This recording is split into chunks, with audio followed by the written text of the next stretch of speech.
Welcome to the Big Séance Podcast. I'm Patrick Keller of BigSeance.com, and this is a place for an open discussion on all things paranormal, but specifically topics like ghosts and hauntings, paranormal research, spirit communication, psychics and mediums, and life after death. So basically, anything that pops up in my paranormal world. The candles are already lit, so you might as well come on in and join the seance. Hello again. Come on in and join me. I'm here today with author Rob Gutro, who has written a book called Pets and the Afterlife, How They Communicate from the Other Side, and more. But before we meet Rob, I just wanted to mention that I'm excited to announce a little later in the show the winner of the remote viewing contest from the Janice Carlson episode. I'll also have some feedback and some exciting news to share, so we'll chat later about all of that. Well, Rob, before I read your bio, why don't you say hello to our listeners? Okay, thanks, Patrick, for having me on. I really appreciate it. And I hope that everybody finds this interesting, entertaining, and educational. I hope so, too. I'm really excited about it. It's a topic that I'm ready to go with. It's nice to have you with us today. Rob Gutro calls himself a medium rare because he's still learning about spirit communications. He is a meteorologist and provides scientific and logical explanations about spirit communications. As a dog dad, a big focus of his is on pets, and two of his own dogs in spirit are great communicators. The author also volunteers for Dachshund and Weimaraner rescues and has several dogs. Rob has been interviewed and featured in the Washington Post, MSNBC, Paranormal Underground magazine, and has appeared on many paranormal radio programs, including Coast to Coast AM, syndicated radio with George Norrie. His other books include Lessons Learned from Talking to the Dead and Ghosts and Spirits, Insights from a Medium. Now, I think we could all assume that you've had several experiences that have inspired you to write this book. What inspired you, and, how did this book get started? Well, Patrick, the first book that I actually wrote, Ghosts and Spirits, Insights from a Medium, was inspired by my dog that passed away. Believe it or not. Since I was a child, since I was 13 years old, I've been able to get communications from people who passed. But it wasn't until 2005 when I lost a puppy. He was 6 months old when his leash opened and he was killed by a car in front of me. I was walking it. That things changed for me. He became the best canine communicator ever.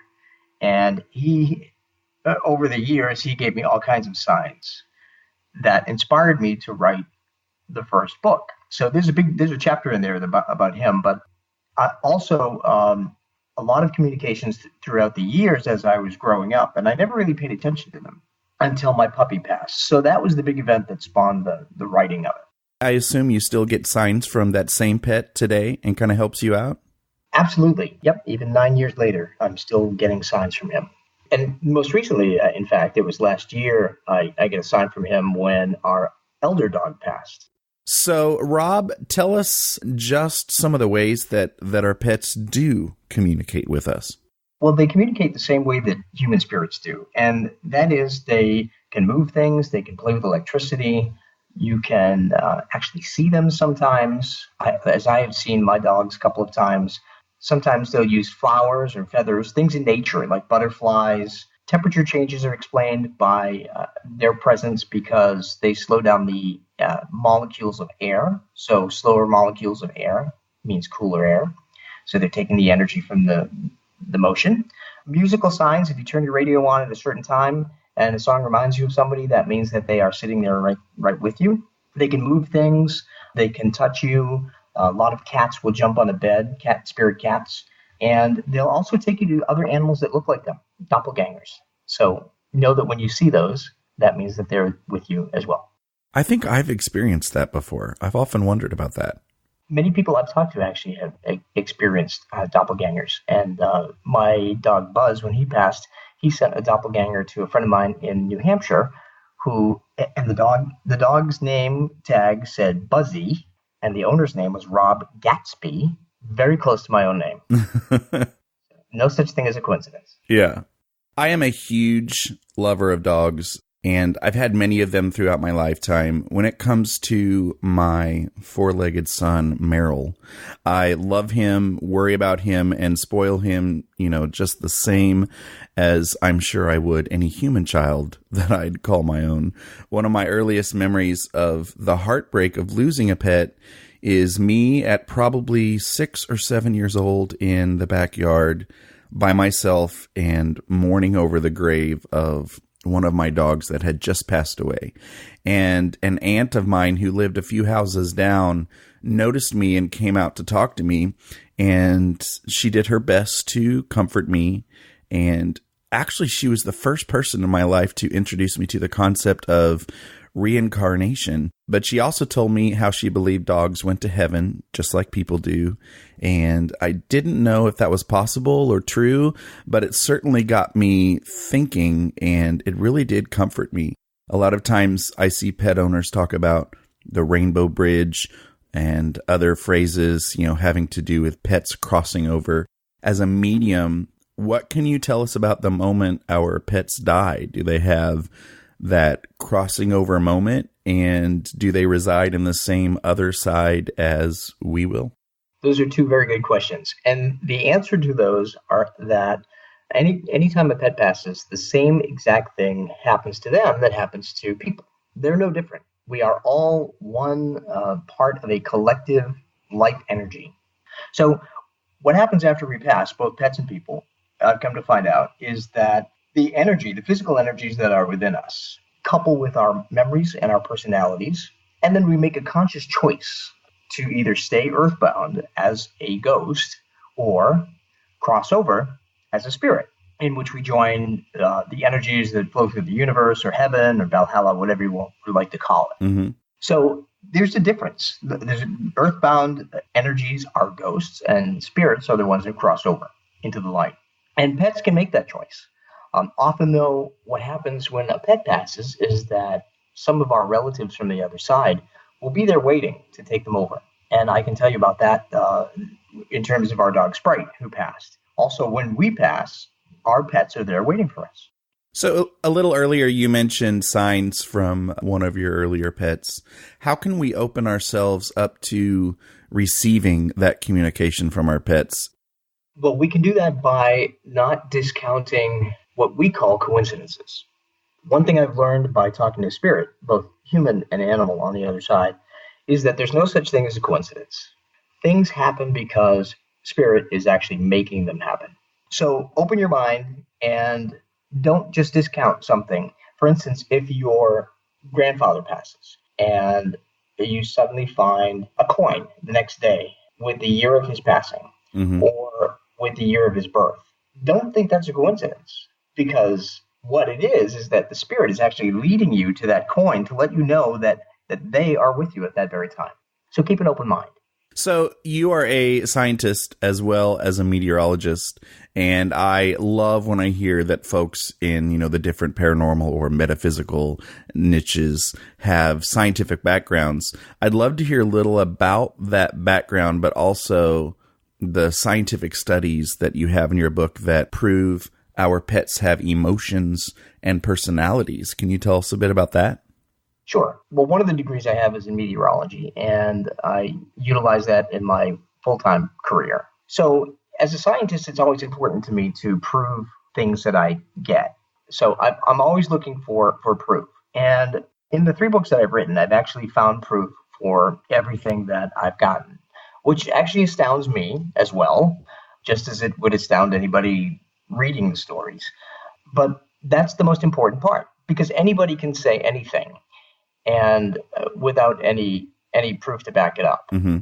In fact, there's a number of people that take advantage of people who are grieving. So you have to be very careful. You can't just trust everybody out there. And check, if people want to use mediums, they need to check their experience and verify. And I don't do readings either for people. But if people send me emails, sometimes the spirit comes and I share what I get. Mm-hmm. And actually, some of the books have email conversations back and forth. So I'm sure you do get a lot of communication from people wanting or having questions or maybe needing tips on how to communicate with their pets.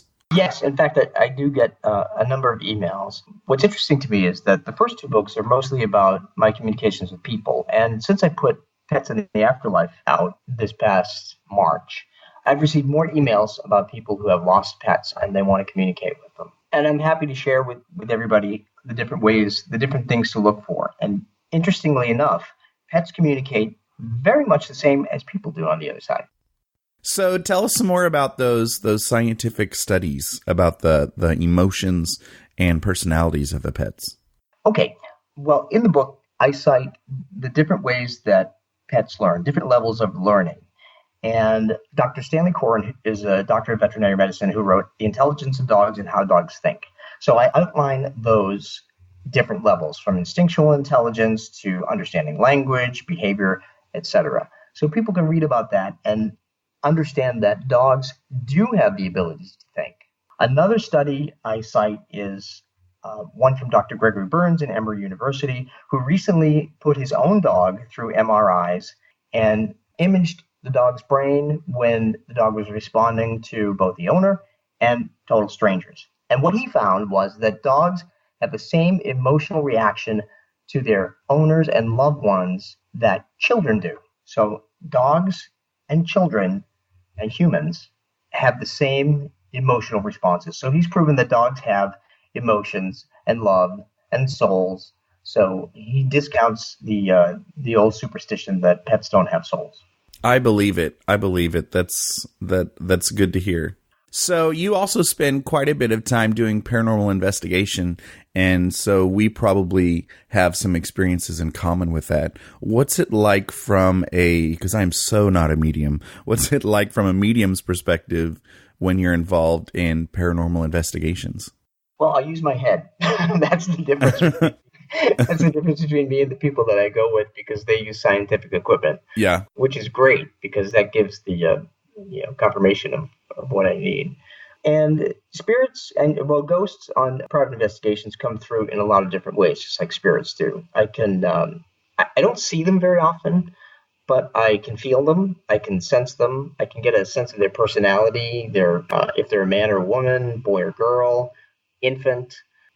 Sometimes I can smell something that was like a perfume, for instance, or cigars or something like that. And sometimes on investigations, I will actually sketch out the ghost that I'm dealing with. That's cool. What's really unnerving, though, is when I show this to the manager of the group and she shows it to the homeowner and they confirm that is the person they see walking around. So that's kind of crazy. That is kind of crazy, but cool that you can do that and, validate that. So you have really interesting covers of your 3 books. Can you talk to us a little bit about the covers and maybe what those mean? Sure. I actually picked those covers out because to me they were probably one of the most important parts of the book. On my first book, Ghosts and Spirits, there's a picture of a photograph I took of a painting that hangs in the Birdcage Theater in Arizona, in Tombstone. Are you familiar with Tombstone, Arizona? I am. I've always wanted to go to that theater. Oh, cool. Well, I have been there 2 times, and Tombstone is really awesome. And so the cover is actually a smaller part of a larger picture that I took, where the manager of the museum, which is now a museum, was standing. And when I sent him the full picture, he called me immediately, and he told me that in the bottom part of that is the head, the face of the actor who crosses the stage every night when he locks the doors, the ghost of the actor. So you can see a face in the bottom part of that book. And the full picture is inside the book. The Lessons Learned from Talking to the Dead cover is actually a picture of an orb outside of the Thomas Wolfe House in Asheville, North Carolina, when I took the ghost tour. I sensed a presence in that particular window as we were walking by, not knowing anything about the house or who it belonged to or anything, as we were going through the ghost tour. And I took pictures, and there was an orb there. And I sensed a man in the window. It turns out that Thomas Wolfe's brother died in that particular room, and he's still there. Wow. So the Pets of the Afterlife book is actually a photograph of my Weimaraner, Buzz, who passed as a puppy. A friend of mine was able to actually ghost the image on the cover to give it more of a feel. So those are the importance of the pictures on the 3 covers. I love it. I wish you could have seen me last night. I've seen the cover of that first book several times and never really looked at it and, read your, you have a little, caption about that. And I was like, oh my gosh, I didn't know. I didn't even stop to really look and see that was there. I wish you would have seen my face. Did you have any other interesting experiences at the Birdcage? I remember one episode of, one of the paranormal shows that were there, and I was just floored when they captured EVP of like old time music that probably would have been played there at about that time. And I'm very skeptical about a lot of things, but when I heard that, it was just like, wow, that's cool. Did you hear any of that or see anything else there? I did not when I was there, and that was in 1993, before I really opened myself up. Mm-hmm. It was in 2005 when everything started opening up for me and I was able to sense things. So what happened with my experience there is that obviously that actor, the spirit of that actor, the ghost of that actor, made sure that I took a picture of that painting when he was going to materialize in front of it, so that I would be able to provide proof that he is still there and that he loves performing. So he's still performing 150 years later, but I did not hear anything else. I do remember Ghost Hunters went there, and they have a video of a cord unwrapping around a clock. Oh, that's right. Yeah. Tell us about the dismembered body and ghost in Baltimore. Yeah, that was a real unnerving experience, if you will. We were called I belong to Inspired Ghost Tracking, which is a team here in Maryland, and we go do private investigations as well as investigate historic places. Mm-hmm. And both of I write about both of those in the Lessons Learned from Talking to the Dead book. This particular experience that we're going to talk about is not actually in one of these books, but we did provide we did get photographic proof of the ghost that was still there. When we go into an investigation, the mediums, myself and my friend Troy, are never told anything in advance. And we have to get the details and piece things together. And the manager and the historian of the group actually does research, and they find out what had happened, but they don't share that with us until afterward. Mm. So we went through the house, and it was very negative energy. And I walked into the backyard, and I sensed that there was someone buried in the backyard, but they were in pieces. Wow. They were not together. And it was a young man, and he was attacked by a gang, and he was murdered in the alley behind the roadhouse. And this is really gruesome to think about. I kept focusing on the drain. There was a drain there also behind the house that ran through an alley. And come to find out, there was a young man that was murdered in the alleyway, and he was dismembered. And I found that out afterward, of course, after going through the house. But when we were on the second floor, I was particularly struck in one room in the back of the house, second floor, and I said that there is a young man standing next to me. And one of the ghost tracking members took a photo of myself and another member when I was talking to her about this young man. And in between us was a dark shadow of a man standing. Mm-hmm. So he was there, and he wanted to let us know that he was still there, and he was at unrest. He was into some illegal things, which is why he was murdered. It's really interesting to find out about somebody's life after they're dead from the dead person. And that's what I was getting. So we had to try and cross him over. And I'm sure it felt really good to get that confirmation. How did the confirmation come? Well, the confirmation came from the group historian, who was actually able to find out that somebody was murdered in the alleyway. It was a young adult male, and he was dismembered. Wow. And there were drug issues in the house. So you also work with my buddy Randall Keller, who was on the show just a little while ago. So shout out to Randall Keller from the same team. Yes, Randy is the king of EVPs. Yes, he is. If anyone can get an EVP out of a ghost, it would be Randy Keller. It sure would be. What is interesting about ashes, battlefields, and cemeteries? Those are places that a lot of people think have a draw to ghostly energy. Mm-hmm. And they're absolutely correct. I address those things in the lessons I learned from talking to the dead as one chapter. What's interesting about ashes is ashes contain the remains of our physical form.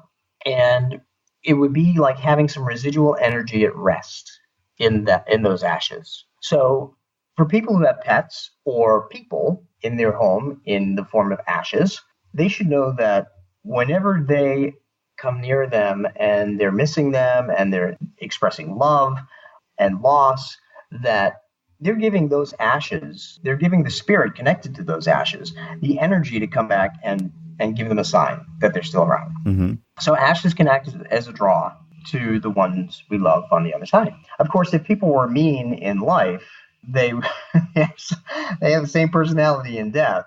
And a roommate of mine had the ashes of his mother, and she kept appearing to me as a dark figure. And she was very disturbing. She was mentally disturbed in life, and she's still trying to overcome that in death.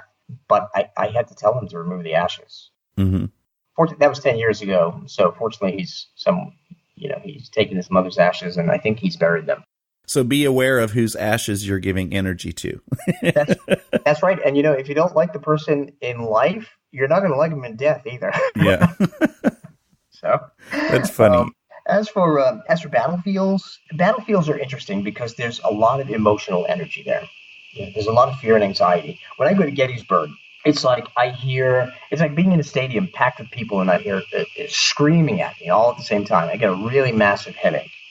And it's our emotional energy and physical energies that actually help strengthen these ghosts. And a lot of them most of it is residual and not intelligent, but there are some intelligent hauntings. And mm-hmm. The difference, by the way, for the listeners is that intelligent hauntings are ghosts that are actually physically there. They can communicate with you. They can answer questions. They can move things. They can show that they're there. Residual is like a film strip that just keeps playing over and over again. It's like an emotional thumbprint, something so emotional that it leaves like a thumbprint of energy that happens over and over again, like the charge on a battlefield. Mm-hmm. So when people go to Gettysburg, there are both. A lot of people will claim that they hear music, battle music. They'll claim they hear soldiers yelling. Inspired Ghost Tracking has been there. And I won't go because I've driven through it a couple of times, but it's overwhelming to me. Mm-hmm. So you can see, you can get images, and you can also encounter ghosts that can communicate with you on battlefields. In terms of funeral homes, we all go to our own wake and our own funeral. Interesting. Why? Because we want to know who came. Mm-hmm. My mother passed away in December 2013. And she was there. She was there at her own wake and her own funeral. At her own funeral, actually, I actually physically saw her spirit, and my dad's spirit sitting in the front pew of the church during the funeral service. And during the wake, my mother loved to laugh, and she loved to look so dressed up. She liked to dress up, and everything had to be perfect. So when I was at the casket, she said to me, "I like the way the funeral home did my hair, but they didn't darken my eyebrows. Can you fix that?" And I started laughing, and I said, "Mom, I can't darken your eyebrows when you're in the casket." I can't imagine the strong emotions that would come to you when you can, see your parents in spirit form at a funeral. That must be just amazing. It was overwhelming for me. Yeah. And what's interesting too is that having the ability to communicate with people on the other side gives you a whole new perspective about life in general and death. So when my mother passed, it was not as traumatic to me as it was when my dad passed. My dad passed in 2008. So I knew that, and my dad gave so many signs that he was around during his services that he actually was driving my mother crazy. So when my mother passed, it's just like moving to another state, mm-hmm. Because she's still around, and I got a sign from her last weekend. So I walked into a pharmacy, a CVS, and I walked in there just to get some vitamins or something, and I was I felt like I had to go down the aisle with the cards, with the greeting cards. So I went down there and I saw one greeting card that had a red background, and I pulled it up, and there was a picture of a poodle. Now, my mother's favorite dog was her poodle. Mm-hmm. She loved that dog more than she loved her 3 kids. And so as soon as I picked that card up, over the intercom played the song called Everywhere by Fleetwood Mac, which was one of my mother's all-time favorite songs. Yeah. So there's no such thing as a coincidence. Right. My mom was standing right there. She made me pick up that card to see the poodle, and then all of a sudden that song just started exactly at the same time I picked up that card. So people should know, don't discount coincidences, because there is no such thing. Rob, you have a blog as well with lots of cool information. Give us that information as well as how we can find you on social media, etc. Sure. It's called Ghosts and Spirits Insights.blogspot.com. I know it's a mouthful, but well, I'll include that link and anything else in the show notes that we may bring up, so it'll be easily clickable. Okay, I appreciate that. And they can go on Facebook too and find me. If you put in Rob Gutro, author medium, or Ghosts and Spirits, I'll come up. I'm also on Twitter too. Was there anything else you wanted to add before we say goodbye? A couple of things that would be probably helpful to everybody. In the books, I wrote the books, number one, to give people hope and comfort and understanding of how their loved ones communicate, whether people are pets, how they manipulate things in nature like butterflies, pennies, electricity, stopping clocks, et cetera, et cetera. You can find all of that stuff in the books. And on my blog, I maintain update once or twice a week with things like how to clear your house of ghost and negative energy, which is the blog that I wrote this week, and all kinds of things that people encounter. So I wrote these books again to give people hope, comfort, and to educate them on how spirits from the other side will communicate with us. And I hope that that's what they get out of it. Well, Mr. Gutro, it was an honor and a topic that both touches and breaks my heart at the same time. And like you just said, I think this is going to allow people to find hope and peace and comfort. And like you said in an article, the love that binds lives forever. So I want to thank you for writing your book, specifically Pets and the Afterlife. Thank you for having me, Patrick. Thank you. You rock. I really appreciate it. It's just so important to me to help comfort people when they're dealing with a loss. And one thing I didn't mention is that a lot of people, right after people lose a pet or a person, is that the grief actually blocks the messages. Yeah. So by educating them on how the signs work, they can actually even overcome that block by knowing what to look for. And the Pets in the Afterlife book actually has a really interesting chapter about when my dachshund Sprite passed. He came to 3 other mediums that did not know each other, and he gave them similar messages. It was just astounding to me. The other thing, too, that I didn't mention was that when Sprite passed, he actually sent us a butterfly. We'd never seen a butterfly in the backyard that whole summer last year. And it wasn't until right after he passed that a yellow and black butterfly came into the backyard and lingered around our dogs for like 20 minutes. And I knew it was Sprite. I knew it was a message from Sprite. Beautiful. What's even more interesting is that I wrote about that on my personal page, and 2 friends of mine, one in Maryland and one in New Mexico, were reading it on their iPad, and a yellow and black butterfly landed on each one of them. Wow. And they knew it was Sprite. Yeah, so the books are filled with stuff like that so that people can understand. And I just received a bunch of emails, actually, from people who had pets that passed, and they've had similar experiences. You're listening to the Big Séance Podcast with Patrick Keller. Look for us on iTunes and be sure to check out BigSeance.com for more discussion. National Podcast Day is coming September 30th. But what is National Podcast Day? Well, it's pretty simple, and you can help spread the word. National Podcast Day is dedicated to promoting podcasting worldwide through public engagement. You may be asking, what can I do to get involved on National Podcast Day? It's easy. Head over to nationalpodcastday.com and check the suggestions. But ultimately, the options are endless. Remember, September 30th, nationalpodcastday.com. And now it's time for hot paranormal topics. Paranormal hot topics. Okay, so I have to be honest. I just wanted the excuse to play my paranormal hot topics theme. It's been way too long, guys. So thanks for humoring me and letting me play that. But really, I think it kind of fits because I have two exciting announcements for the week. Number one, it is finally time to announce the winner of the remote viewing contest from the Janice Carlson episode, which is episode number 10. Janice and I decided before the interview that we wanted to have a little fun. So let me take you back to that episode and play a little clip that introduces the contest. Janice, would you like to introduce this exercise, or do you want me to introduce this exercise?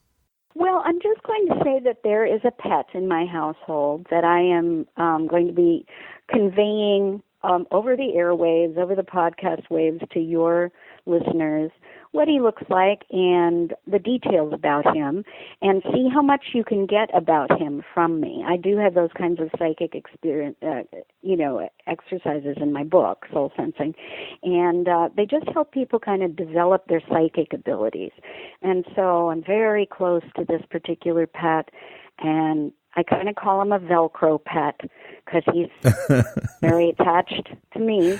So I'm hoping they can get some specifics about him that I'm sending out to you, like what color he is and so forth and so on, this particular pet. I won't say too much. Your assignment is to describe Janice's pet as accurately as possible, any descriptors that you have, and the first responder to most accurately describe this pet will win a copy of Soul Sensing, courtesy of Janice Carlson. And so one of my fabulous listeners, Belle from Canada, sent in her response, which I actually played in episode number 11. In her response, she had some very nice things to say about the show, if you remember. But I'm going to just play the portion where she describes Miss Carlson's pet. Here's that clip. Hello. This is in response to the podcast with Miss Janice. She had asked us to guess her pet for the remote viewing, and the image that I got was a little dog, little to medium-sized dog. I would say he's a little bit fluffy, white face with some patches of black and brown. And so just a few days ago, I forwarded all of the responses in an email to Janice Carlson. Janice was very surprised by Belle's response because it turns out she actually described another pet from Janice's home. Not the pet mentioned for the contest, but she was apparently right on with this other pet's description.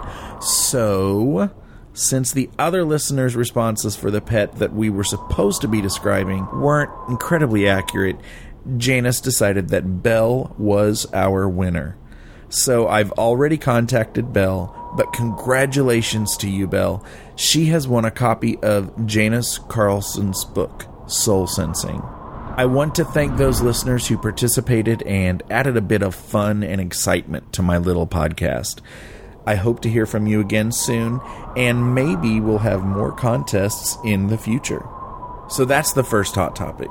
Here's number 2. Next week, I will be so freaking out because I will be having the Jim Harold on the Big Séance Podcast. The Jim Harold, who is an author and host of several very successful podcasts, including the famous Paranormal Podcast and Jim Harold's Campfire. He's one of the very first podcasters from the golden age of podcasting 10 years ago. I've looked up to Jim for a very long time. He's clearly influenced me, and he's the reason why you're hearing my voice right now. I'm so excited. You won't want to miss it, and so make sure you listen. Gosh, the opportunities and the Elvis moments just keep getting bigger, folks. I want to thank you for taking the time to listen today. Are you liking the show? Is there something about the show that's bugging you? Well, no matter what it is, I would love to hear from you. Contact me. I hope you have a great rest of your week. And as always, you rock. See you next time. For show notes, including links to anything we may have mentioned in this episode, visit bigseance.com, now the home of both the blog and the podcast. Just click on the Big Séance Podcast logo or find it in the menu. You can also find and subscribe to the show on iTunes and Stitcher. Do you have any comments or feedback? Please contact me at patrick@bigseance.com. You can call my feedback line at 7755-TELL-ME. That's 775-583-5563. You can also record audio feedback right from the site using the SpeakPipe link included in the show notes. I could decide to include your voice in a future show. Thank you so much for listening and reading. Unfortunately, it's time to blow the candles out, but we'll see you and light them again next time.